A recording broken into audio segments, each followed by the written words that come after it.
Assalamualaikum warahmatullahi wabarakatuh. Perkenalkan, nama saya Aymar Dwi Anggoro. Saya sebagai moderator dalam diskusi tentang inflasi. Dan rekan kelompok saya, Dinda dan Ines. Langsung saja kita mulai penyampaian materi. Konsep inflasi. Inflasi merupakan suatu keadaan di mana terjadinya kenaikan harga-harga barang dan jasa secara tajam dalam jangka waktu yang cukup lama. Inflasi juga diartikan sebagai kenaikan harga-harga barang dan jasa yang terjadi karena permintaan bertambah lebih besar dibanding dengan penawaran barang di pasaran. Hal ini disebabkan karena adanya kenaikan biaya produksi. Dengan kata lain, terlalu banyak uang yang memburu barang yang jumlahnya terbatas. Selanjutnya, jenis-jenis inflasi. Yang pertama, inflasi berdasarkan penyebabnya. Ada dua, yaitu demand pull inflation dan cost push inflation. Yang pertama, demand pull inflation, yaitu inflasi yang terjadi akibat kenaikan permintaan. Dapat dilihat dalam kurva tersebut bahwa permintaan pertama atau D0 dan penawaran atau S, maka keseimbangan harga berada di titik E0. Kemudian permintaan bertambah menjadi D1, sementara penawaran tetap, maka titik keseimbangan berubah di titik E1. Dapat dilihat bahwa titik E0 menjadi titik E1, harga keseimbangan naik. Harga keseimbangan naik ini yang disebut demand pull inflation. Sementara itu, cost push inflation adalah inflasi yang disebabkan oleh adanya kenaikan biaya produksi. Dapat dilihat dari kurva, penawaran menurun dari S0 ke S1. Penurunan penawaran ini terjadi akibat kenaikan biaya produksi. Sementara permintaan tetap. Sebelum terjadi kenaikan biaya produksi, keseimbangan terjadi pada titik E0. Kemudian setelah biaya produksi meningkat, maka keseimbangan bergeser ke titik E1. Jika perubahan titik E0 ke E1, maka harga barang menjadi naik. Kenaikan harga ini yang disebut cost push inflation. Yang kedua yaitu inflasi berdasarkan tingkatannya. Inflasi berdasarkan tingkatannya dibagi menjadi 4, yaitu inflasi ringan. Inflasi ringan terjadi kenaikan barang atau jasa secara umum, biasanya di bawah 10% per tahun dan dapat dikendalikan. Dan inflasi sedang berada di kisaran kenaikan harga 10% sampai 30% per tahun. Lalu inflasi tinggi, kenaikan harga sebab inflasi ini ada di besaran 30% sampai 100% per tahun. Yang terakhir hiperinflasi, inflasi yang tidak terkendali. Hiperinflasi terjadi jika tingkat inflasi lebih dari 50% per bulan. Oke, selanjutnya jenis-jenis inflasi yang ketiga, inflasi berdasarkan asalnya. Yang pertama, domestic inflation. Domestic inflasi atau inflasi dari dalam negeri adalah inflasi ini terjadi karena percetakan uang baru oleh pemerintah atau penerapan anggaran defisit. Dapat juga disebabkan oleh kegagalan panen. Yang kedua, imported inflation. Imported inflation atau inflasi dari luar negeri adalah inflasi ini terjadi karena ada kenaikan harga di luar negeri. Jika suatu negara mengimpor barang dari negara yang mengalami inflasi, maka otomatis akan mempengaruhi harga-harga dalam negeri dan menimbulkan inflasi. Selanjutnya, penyebab inflasi dibagi menjadi 4. Yang pertama, biaya produksi. Yang kedua, inflasi karena kenaikan permintaan. Yang ketiga, devaluasi. Dan yang terakhir, ekspektasi inflasi. Yang pertama, biaya produksi. Kenaikan biaya produksi terjadi karena kenaikan bahan-bahan baku. Misalnya karena keberhasilan serikat buruh dalam menaikkan upah atau karena kenaikan bahan bakar minyak karena jumlah uang yang beredar bertambah. Teori diajukan oleh kaum klasik mengatakan bahwa ada hubungan antara jumlah uang yang beredar dan harga-harga.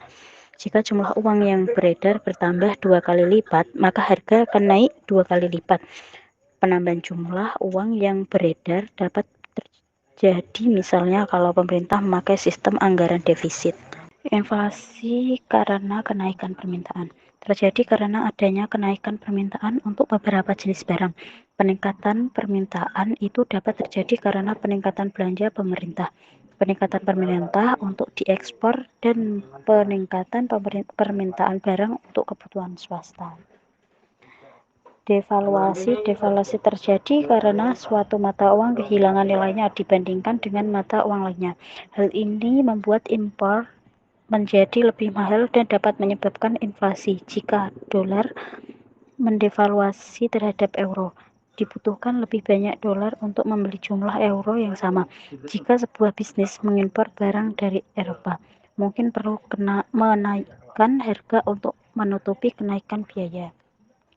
Yang terakhir, ekspektasi inflasi. Ketika perusahaan dan pekerja mulai mengkhawatirkan inflasi, ketakutan mereka dapat membuat mereka mengharapkan hasil inflasi yang lebih tinggi. Akibatnya, pekerja mungkin meminta upah yang lebih tinggi untuk mengimbangi peningkatan biaya hidup.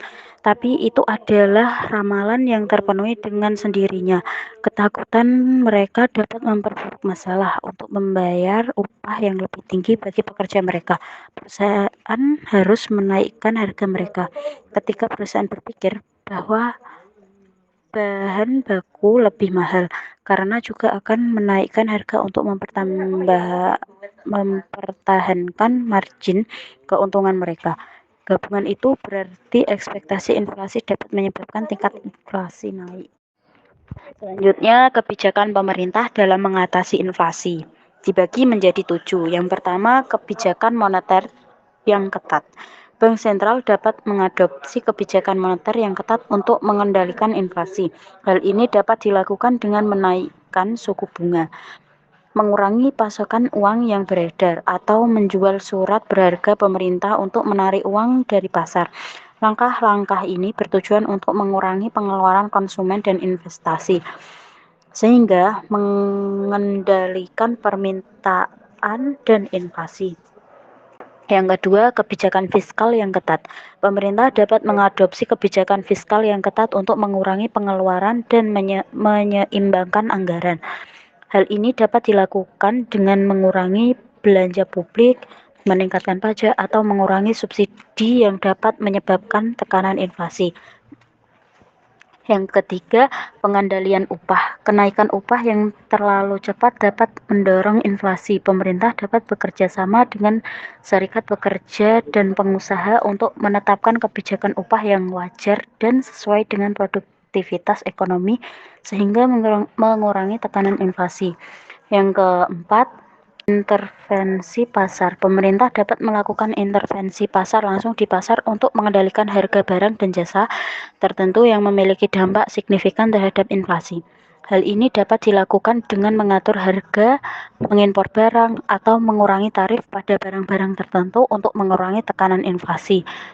Yang kelima, peningkatan produksi dan produktivitas. Meningkatkan produksi dan produktivitas ekonomi dapat membantu mengurangi tekanan inflasi. Dengan meningkatkan pasokan barang dan jasa, permintaan dapat terpenuhi tanpa menimbulkan tekanan harga yang signifikan. Selanjutnya, yang keenam, peningkatan investasi dan inovasi. Mendorong investasi dan inovasi dalam sektor ekonomi yang penting dapat membantu peningkatan kapasitas produksi dan efisiensi, sehingga mengurangi tekanan inflasi. Inovasi teknologi juga dapat membantu mengurangi biaya produksi dan meningkatkan produktivitas. Yang terakhir, pendidikan dan kesadaran publik. Pendidikan ekonomi dan kesadaran publik tentang inflasi dapat membantu mengurangi tekanan inflasi. Dengan pemahaman yang lebih baik tentang inflasi, masyarakat dapat mengatur pengeluaran mereka dengan bijak dan pengusaha dapat mengatur harga mereka dengan wajar. Sesi selanjutnya adalah sesi tanya jawab, dilanjutkan di grup WA. Untuk video ini saya cukupkan sampai di sini. Assalamualaikum warahmatullahi wabarakatuh.